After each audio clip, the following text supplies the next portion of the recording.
बिस्मिल्लाहिर्रहमानिर्रहीम। अस्सलामु अलैकुम dear students. Biodiversity third unit है। तो लास्ट टाइम हमने टेक्सोनोमिक हायरार्की को डिस्कस किया कि जितने भी लिविंग ऑर्गेनिजम्स हैं उनको ग्रुप्स और सब ग्रुप्स में डिवाइड किया जाता है, जिसको हम क्लासिफिकेशन कहते हैं। और ग्रुप्स या सब ग्रुप्स जो होते हैं, इनका जो ऑर्डर होता है, इनकी जो तरतीब होती है, इसको हम हायरार्की कहते हैं, टेक्सोनोमिक हायरार्की कहते हैं। इसमें किंगडम सबसे बड़ा टेक्सॉन, सबसे बड़ा ग्रुप होता है, और स्पीशी सबसे छोटा टेक्सॉन या सबसे छोटा ग्रुप होता है। तो इसके बारे में हमने डिटेल से डिस्कस किया था। अब मैंने आपको टास्क दिया था कि किसी भी लिविंग ऑर्गेनिज़म को आपने लेके उसको कैटेगराइज करना है। तो हम ह्यूमन बीइंग्स की ही एग्ज़ाम्पल लेते हैं। तो हमारा किंगडम क्या होगा? हम क्या हैं? प्लांट्स हैं, फंजाई हैं, प्रोटिस्ट हैं, हम एनिमल्स हैं, क्या हैं? तो चूँकि हम एनिमल्स हैं तो हमारा किंगडम क्या होगा? एनिमेलिया होगा। अब एनिमेलिया किंगडम हो गया, ठीक हो गया। एनिमेलिया में तो बहुत सारे लिविंग ऑर्गेनिजम्स आ जाते हैं, एनिमल्स तो बहुत ज़्यादा हैं। तो हमारा जो मज़ीद जो क्लासिफिकेशन होगी वो क्या कहलाएगी? फाइलम कहलाएगी। तो हमारा फाइलम क्या होगा? तो हमने पहले भी बात की थी कि जो एनिमल्स होते हैं इनमें दो किस्में होती हैं, वर्टिब्रेट्स और इनवर्टिब्रेट्स। एक वो जिनमें रीढ़ की हड्डी होती है और एक वो जिनमें नहीं होती। तो हम क्या हैं? हम वर्टिब्रेट्स हैं या इनवर्टिब्रेट्स हैं? हमारी रीढ़ की हड्डी है तो हम वर्टिब्रेट्स हैं, नहीं है तो हम क्या हैं? इनवर्टिब्रेट्स। तो हमारी तो रीढ़ की हड्डी मौजूद है, तो हमारा फाइलम जो होगा वो कॉर्डेटा होगा। तो ये बताने का मकसद ये है कि इस बेस पे क्लासिफिकेशन की जाती है, करेक्टरिस्टिक्स की, सिमिलैरिटीज़ की, डिफरेंसेस की बेस पे क्लासिफिकेशन की जाती है। फिर इसी तरह हमारी जो क्लास होगी, अब जो वर्टिब्रेट्स हैं या एनिमल्स हैं, उसमें तो आपने पहले भी पढ़ा होगा 8th क्लास में कि डिफरेंट क्लासेस होती हैं। बर्ड्स अलग क्लास एनिमल्स के अंदर, फिशेस अलग क्लास, ठीक है, रेप्टाइल्स, एम्फिबियंस, मैमल्स। तो हमारे करेक्टरिस्टिक्स कौन से वाले हैं? करेक्टरिस्टिक्स की बेस पे क्लासिफाई किया गया है। तो हम मैमल्स हैं, क्या हैं? मैमेलिया क्लास से हम बिलोंग करते हैं। मैमल्स जिनकी स्किन हो, स्किन के ऊपर हेयर्स हों, फर हो, उनको मैमल्स कहा जाता है। और जो बेबीज़ को मिल्क फीड करें, ऐसे एनिमल्स को मैमल्स कहा जाता है। तो हम मैमेलिया क्लास से बिलोंग करते हैं।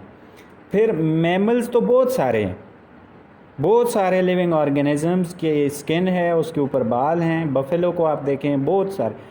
तो हमारा जो ऑर्डर है वो क्या होगा? क्या हम उसी ऑर्डर में? फिर मैमल्स में जो हमारी स्पेसिफाइड होती जा रही हैं करेक्टरिस्टिक्स, स्पेसिफिक होते जा रहे हैं हम। तो आगे जो लिविंग ऑर्गेनिजम्स हैं, बाज़ में नर्वस सिस्टम वेल डेवलप्ड है, बाज़ में नर्वस सिस्टम वेल डेवलप्ड नहीं है। और हमें देखें तो अब आप अगर बफेलो को देखें तो वो 4 टांगों पे चलती है, उसकी बॉडी शेप की अगर आप बात करें। मंकीज़ को आप देखें तो वो सीधे खड़े नहीं हो सकते, इरेक्ट नहीं हो सकते। लेकिन ह्यूमंस की बात करें तो वो इरेक्ट भी हो सकते हैं, और नर्वस सिस्टम भी सबसे ज़्यादा डेवलप्ड है ह्यूमंस के अंदर। तो इस बेस पे इनका ऑर्डर रखा गया, क्या? प्राइमेट्स। तो इन करेक्टरिस्टिक्स की बेस पे, इन डिफरेंसेस की बेस पे क्लासिफाई किया गया। फिर फैमिली रखी गई होमोडिनाए, होमोडिनाए। और इसी तरह जीनस होमो रखा गया, और स्पीशी होमो सेपियंस। और जो स्पीशी नेम होता है, जो बायोलॉजिकल नेम होता है लिविंग ऑर्गेनिज्म का, उसका जो पहला पार्ट होता है वो जीनस, जेनरिक नेम होता है, और दूसरा पार्ट स्पेसिफिक या स्पीशी का जो नाम होता है वही। तो हमारा नाम होमो सेपियन है, क्योंकि हमारी स्पीशी सेपियन है और जीनस हमारा होमो है, इसीलिए हमारा नाम। इसी तरह दूसरे लिविंग ऑर्गेनिजम्स का भी ऐसे ही नाम होता है। तो आगे हम नॉमेनक्लेचर में हम डिस्कस करेंगे इस चीज़ को। तो फिर history of classification system, classification के बारे में हम जान चुके हैं, टेक्सोनोमिक हायरार्की हम जान चुके हैं। अब हम देखते हैं कि ये जो क्लासिफिकेशन का सिस्टम था, ये किसने बनाया था, कैसे बनाया था। क्या हम लिविंग ऑर्गेनिजम्स के पार्ट्स को डिवाइड करते हैं, किस चीज़ की हम ग्रुपिंग करते हैं? तो लिविंग ऑर्गेनिजम्स को हम ग्रुप्स में अरेंज करते हैं, इसको हम क्लासिफिकेशन कहते हैं। और जिस सिस्टम के थ्रू, जिन उसूलों के थ्रू करते हैं, ये एक ख़ास सिस्टम होता है क्लासिफिकेशन का, इसकी हम हिस्ट्री जानते हैं। तो सबसे पहले एक साइंटिस्ट था, ग्रीक फ़िलासफ़र था, अरस्तु, एरिस्टोटल। 4 BC में, before Christ, he classified all living organisms of that time. उस टाइम जितने भी लिविंग ऑर्गेनिजम्स जाने जाते थे या नॉन लिविंग ऑर्गेनिजम्स थे, उनको 2 ग्रुप्स में तकसीम किया, प्लांट्स और एनिमल्स, यानी कि प्लांटी और एनिमेलिया, 2 ग्रुप्स बनाए गए। प्लांट्स को उसने फिर 3 ग्रुप्स में डिवाइड किया। MCQs पॉइंट ऑफ व्यू से ये बहुत इम्पॉर्टेंट है कि सबसे पहले क्लासिफिकेशन सिस्टम किसने प्रपोज़ किया? एरिस्टोटल ने प्रपोज़ किया। कब? इन 4 BC। और उसने कितने ग्रुप्स में क्लासिफाई किया लिविंग ऑर्गेनिजम्स को? 2 ग्रुप्स में, प्लांट्स और एनिमल्स। और प्लांट्स के उसने कितने ग्रुप्स, सब ग्रुप्स बनाए? तो प्लांट्स के 3 सब ग्रुप्स बनाए, ग्रासेस, बुशेस एंड ट्रीज़। और एनिमल्स के उसने 2 ग्रुप्स बनाए, एक्वेटिक एंड टेरेस्ट्रियल। एक्वेटिक जो पानी में रहते हैं एनिमल्स, टेरेस्ट्रियल जो लैंड पे रहते हैं। और हैबिटेट की बेस पे उसने, किस बेस पे क्लासिफाई किया? हैबिटेट की बेस पे, लिविंग प्लेस की बेस पे उसने क्लासिफाई किया। फिर दूसरे साइंटिस्ट आ जाते हैं, वो अबू उस्मान उमर अल-जाहिज़, अल-जाहिज़ भी इनको कहा जाता है। तो 776 AD से 869 AD तक ये इनका टाइम पीरियड था। इनकी कंट्रीब्यूशन क्या थी क्लासिफिकेशन में? कि 350 स्पीशीज़ ऑफ एनिमल्स के करेक्टरिस्टिक्स इन्होंने एक्सप्लेन किए थे अपनी किताब में। इस किताब का नाम था किताबुल हैवान। और इस किताब में जो 350 स्पीशीज़ के करेक्टरिस्टिक्स जो एक्सप्लेन किए थे, उनमें एंड्स के बारे में इसने बड़े डिटेल में डिस्कस किया था। इनकी जो सोशल ऑर्गेनाइजेशन है या एंड्स का जो लाइफ साइकिल या लाइफ सिस्टम है, कि किस तरह डिफरेंट एंड्स एक दूसरे के साथ मिल के रहते हैं, तो इसके बारे में इसने डिटेल से इस बुक में डिस्कस किया था। तो क्लासिफिकेशन में क्या कंट्रीब्यूशन हुई कि करेक्टरिस्टिक्स बताए, सिमिलैरिटीज़ बताई, डिफरेंसेस बताए लिविंग ऑर्गेनिज्म। 350 लिविंग ऑर्गेनिज्म की स्पीशीज़ के बारे में, एनिमल्स की स्पीशीज़ के बारे में उसने डिटेल से अपनी बुक में बताया। अब लास्ट टाइम हमने स्पीशी के बारे में डिस्कस किया था कि species is a group of organisms that can naturally enter breed, यानी कि ऐसे लिविंग ऑर्गेनिजम्स का ग्रुप जो कि एंटर ब्रीड कर सकते हैं, शादी कर सकते हैं, एंड प्रोड्यूस फर्टाइल ऑफस्प्रिंग्स, और बच्चे ऑफस्प्रिंग्स प्रोड्यूस कर सकते हैं। फर्टाइल मतलब ये होता है कि ज़रखेज़ यहाँ पे इस सेंस में कि ये जो ऑफस्प्रिंग्स होंगे ये फर्टाइल होंगे, ये फर्दर भी प्रोडक्शन कर सकेंगे, फर्दर रिप्रोडक्शन या फर्दर प्रोडक्शन कर सकेंगे। तो जो लिविंग ऑर्गेनिजम्स का ग्रुप एंटर ब्रीड करके फर्टाइल ऑफस्प्रिंग प्रोड्यूस करे, इसको हम स्पीशी कहते हैं। तो ये साइंटिस्ट ने इसकी डेफिनेशन की थी।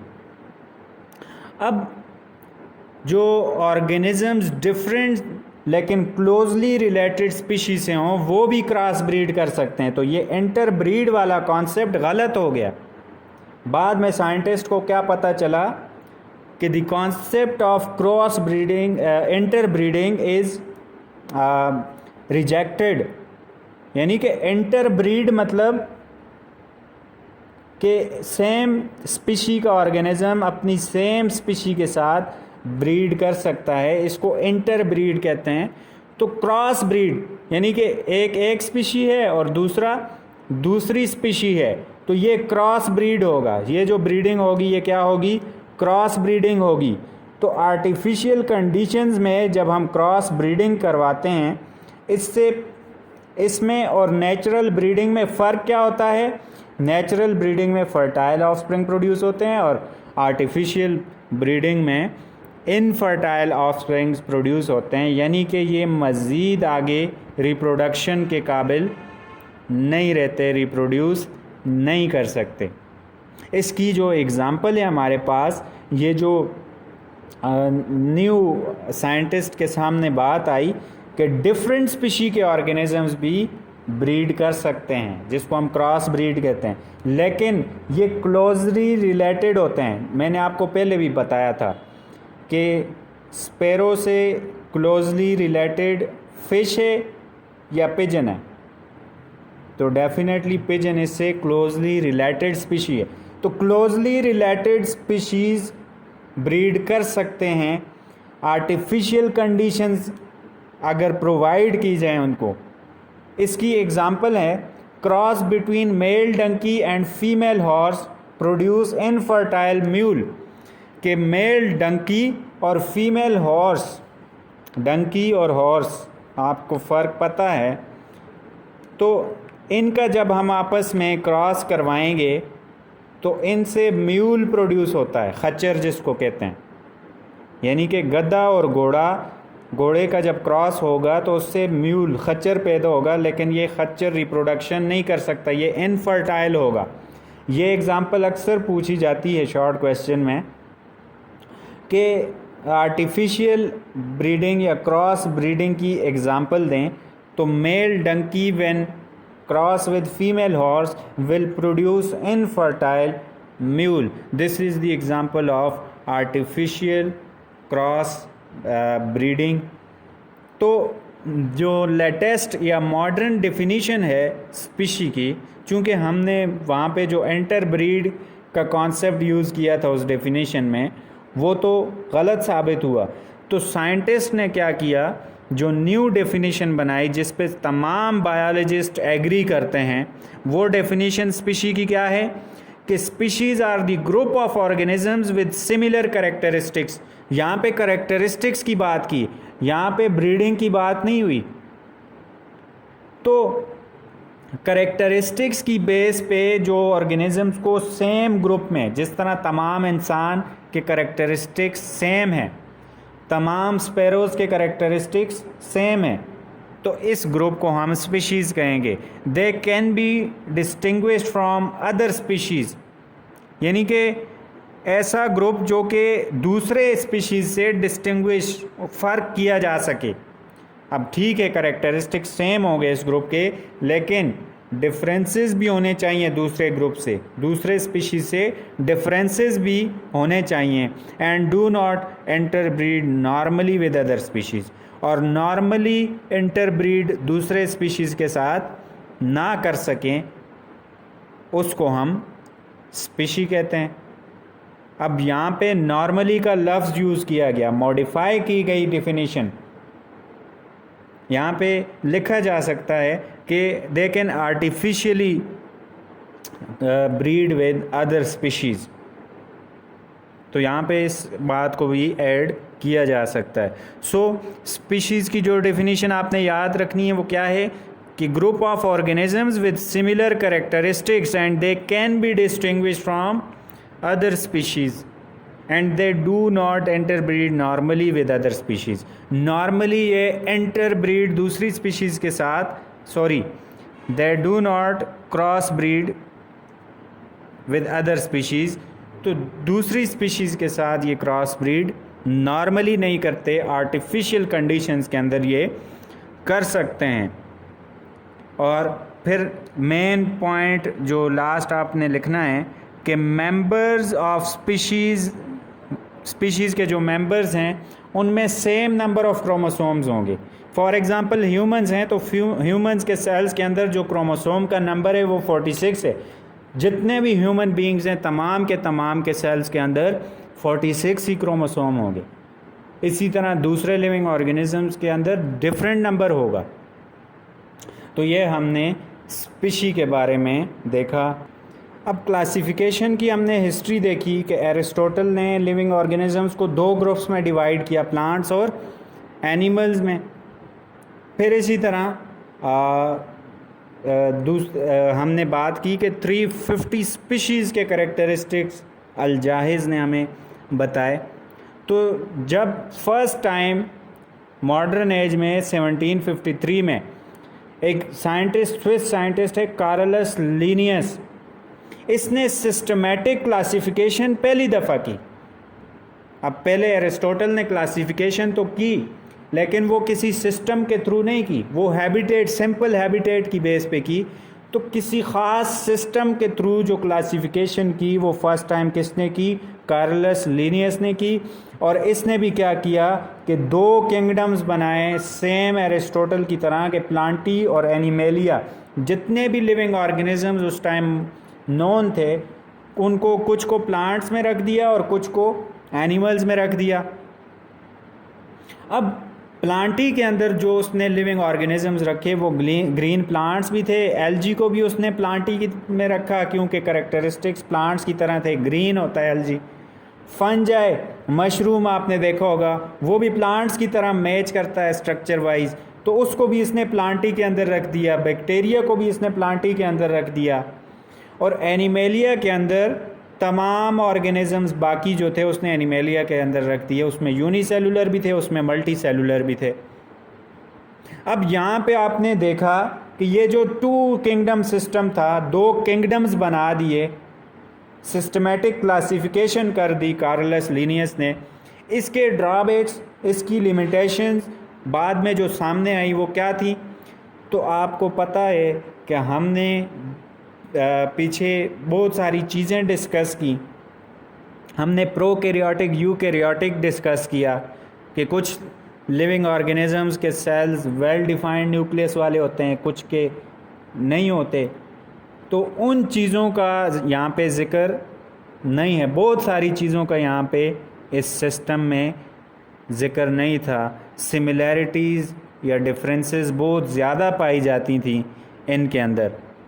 तो हम डिस्कस करते हैं कि कौन सी सिमिलैरिटीज़ या कौन से डिफरेंसेस सेम ग्रुप के अंदर जो इसने ऑर्गेनिजम्स को प्लेस किया तो कौन से डिफरेंसेस पाए जाते थे। अब यूग्लिना एक ऑर्गेनिज़म है, एक प्रोटिस्ट है। यूग्लिना को प्लांटी के अंदर रखा गया, क्यों? क्योंकि इसके अंदर भी क्लोरोफिल था, प्लांट्स के अंदर भी क्लोरोफिल होता है। लेकिन प्लांट्स के जो सेल्स होते हैं उनमें हमें पता है कि सेल वॉल होती है और वो सेल वॉल सेलुलोज से मिलके बनी होती है। लेकिन यूग्लिना के अंदर तो सेल वॉल नहीं थी। जिस तरह एनिमल्स के अंदर सेल के अंदर सेल वॉल नहीं होती, इसी तरह यूग्लिना के सेल के अंदर भी सेल वॉल नहीं थी। पहली खामी, पहली ख़राबी या पहला ड्रॉबैक तो ये आ गया कि यूग्लिना को प्लांटी के अंदर प्लेस किया। फिर दूसरी बात कि प्रोकैरियोट्स और यूकैरियोट्स को कंसिडर ही नहीं किया गया। जो हमने बात की थी कि प्रोकैरियोटिक जो सेल होते हैं उनमें वेल डिफाइंड न्यूक्लियस या मेम्ब्रेन बाउंडेड ऑर्गेनेलीज नहीं होती। यूकैरियोटिक्स के अंदर membrane bounded nucleus, membrane bounded organelles होती हैं। तो वो कॉन्सेप्ट यहाँ पे यूज़ नहीं किया गया। यहाँ पे आप देखें बैक्टीरिया को यहाँ प्लेस किया गया, प्रोकैरियोट है, और कुछ प्रोकैरियोट्स को यहाँ प्लेस किया गया। तो प्रोकैरियोटिक, यूकैरियोटिक एक ग्रुप में प्लेस किए गए। तो ये दूसरा ड्रॉबैक आ गया। फिर तीसरा ड्रॉबैक क्या था कि फंजाई को भी प्लांटी के अंदर प्लेस किया गया। फंजाई को प्लांटी के अंदर जो प्लेस किया गया, इसके कैरेक्टरिस्टिक्स, इसके अंदर प्लांट्स भी हैं, फंजाई भी है, तो इनमें तो बहुत फ़र्क है। प्लांट्स तो ऑटोट्रॉफ्स हैं और इनकी जो सेल वॉल होती है वो तो सेलुलोज से बनी होती है। लेकिन फंजाई क्या हैं? हेट्रोट्रॉफ्स हैं, ये अपनी खुराक खुद नहीं बना सकते और इनकी सेल वॉल म्यूरीन से बनी होती है, तो ये दोनों एक ग्रुप में किस तरह प्लेस हो गए, तो ये डिफरेंसेस क्रिएट होना शुरू हुए। फिर इसके बाद 3 सिस्टम ऑफ क्लासिफिकेशन प्रपोज किया एक साइंटिस्ट ने। उसने यही 3 ग्रुप्स बनाए और एक मिनरल्स यानी कि जो लिविंग थिंग्स थे तमाम को उस ग्रुप में डाल दिया।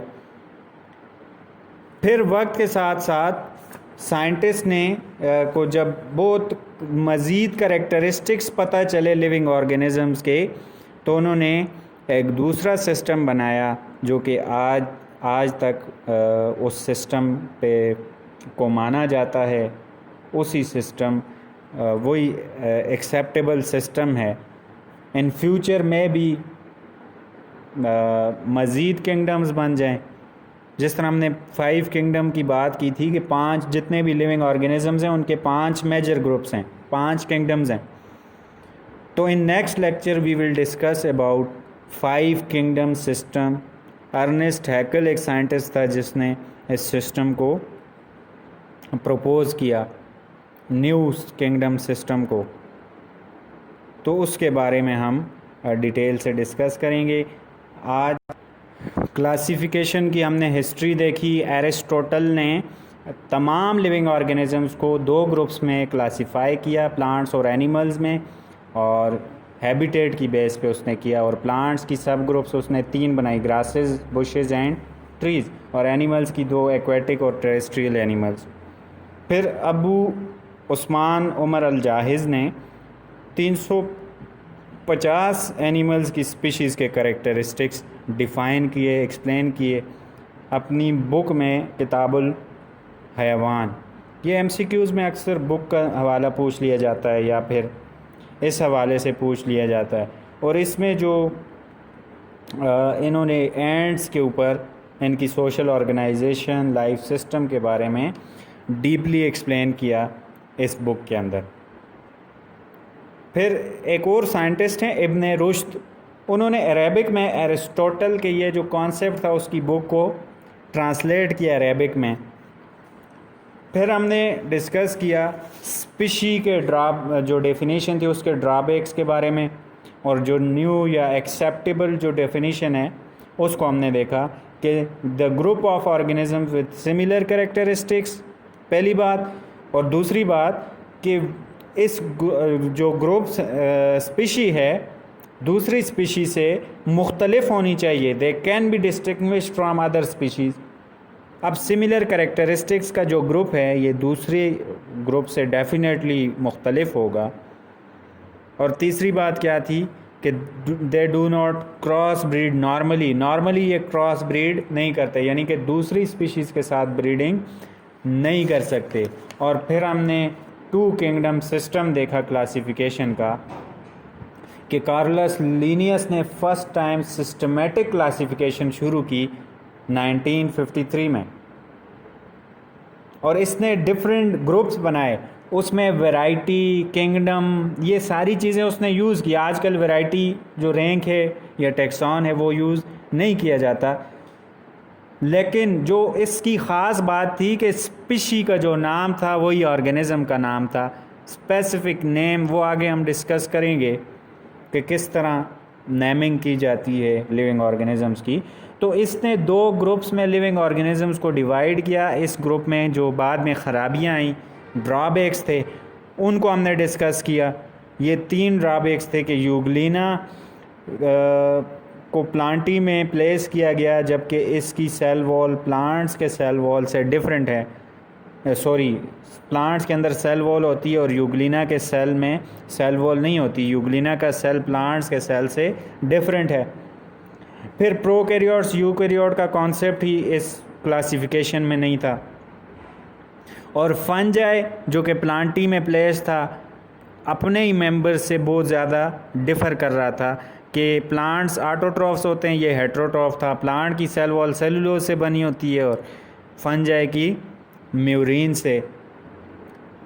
तो नेक्स्ट लेक्चर में हम 5 किंगडम सिस्टम देखेंगे।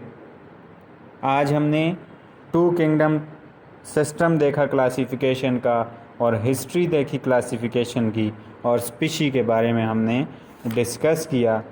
तो आपकी जो होम असाइनमेंट है, what was the drawbacks of two kingdom systems या limitations of two kingdom system, कि टू किंगडम सिस्टम जो क्लासिफिकेशन थी उसके ड्रॉबैक्स या लिमिटेशंस आपने लिख के मुझे भेजने हैं। कोई बात समझना है तो आपने कमेंट बॉक्स में पूछना है। थैंक यू, अल्लाह हाफिज़।